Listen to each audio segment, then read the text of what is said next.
বাংলার বাড়ি আবাসন প্রকল্পের দ্বিতীয় পর্বে রাজ্যের পাশাপাশি পূর্ব মেদিনীপুর জেলাতে সরকারি পাকা বাড়ি পেতে চলেছে আরও প্রায় 88,905 জন উপভোক্তা।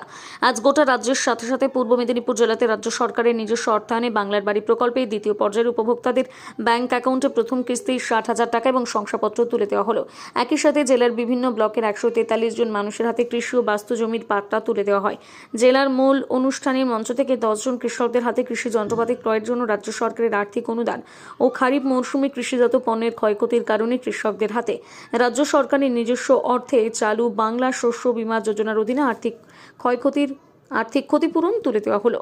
এই ফেজ যা চলছে তার প্রথম অ্যালটমেন্ট আজকে যে মুখ্যমন্ত্রী প্রকল্প ঘোষণা করলেন, আমাদের জেলা কতটা উপকৃত হবে? আজকে ম্যাডামের অনারেবল সিএম ম্যাডামের উদ্বোধনে প্রোগ্রাম যা হলো তাতে মূল 3টে স্কিম আছে। একটা বাংলার বাড়ি এই ফেজে যা ইনিশিয়াল অ্যালটমেন্ট এলো তা ওই সংখ্যাতে আমাদের জেলা প্রথম শীর্ষে আছে। 88,000 পরিবার এটাতে গড় পাচ্ছে। তার সঙ্গে আরও দুটো গুরুত্বপূর্ণ স্কিম আজকে এখানে আমাদের এখানেও ডিস্ট্রিবিউশন চলছে, ওখান থেকে সিঙ্গুরে চলছে। 2000 মানুষ আজকে আমাদের জেলার বিভিন্ন জায়গাতে পাট্টা পাচ্ছে। স্বাস্থ্য বিমা যোজনাতে আজকে 3000 লোকজনকে শংসাপত্র দেওয়া হলো। এছাড়াও farm mechanisation programme, agriculture department programme, তাতেও আজকে 2000 মানুষের পাশে আমরা দাঁড়াতে পারলাম। এই আর্থিক বছর আরও কিছু প্রসেসে আছে।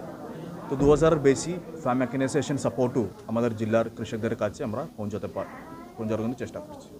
প্রথম ফেজে যারা টাকা পেয়েছিল তারা কি সবাই বাড়ির কাজ কমপ্লিট করে? তার ক্ষেত্রে অলমোস্ট 90% কাজ কমপ্লিট হয়ে গেছে। সেকেন্ড ফেজ অফ ইনস্টলমেন্ট যা বলে 90% লোক সেকেন্ড ফেজ ইনস্টলমেন্টে পেয়েছে।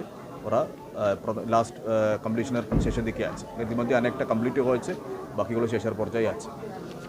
মাননীয় মুখ্যমন্ত্রী মমতাময়ী মা মমতা বন্দ্যোপাধ্যায়কে আন্তরিকভাবে শ্রদ্ধা, নমস্কার, প্রণাম নিবেদন করি। তার কারণ পূর্ব মেদিনীপুর জেলার জন্যে কোলাঘাট থেকে দীঘা পর্যন্ত সুবিস্তৃত ভৌগোলিক অবস্থানের মধ্যে 223টি গ্রাম পঞ্চায়েত, 25টি পঞ্চায়েত সমিতি আর 5টি পৌরসভা, এর উন্নয়নের জন্য বাংলার মামাটি মানুষের সরকারের মাননীয় মুখ্যমন্ত্রী সর্বাগ্রে সর্বপ্রথম হাত বাড়িয়ে দেন।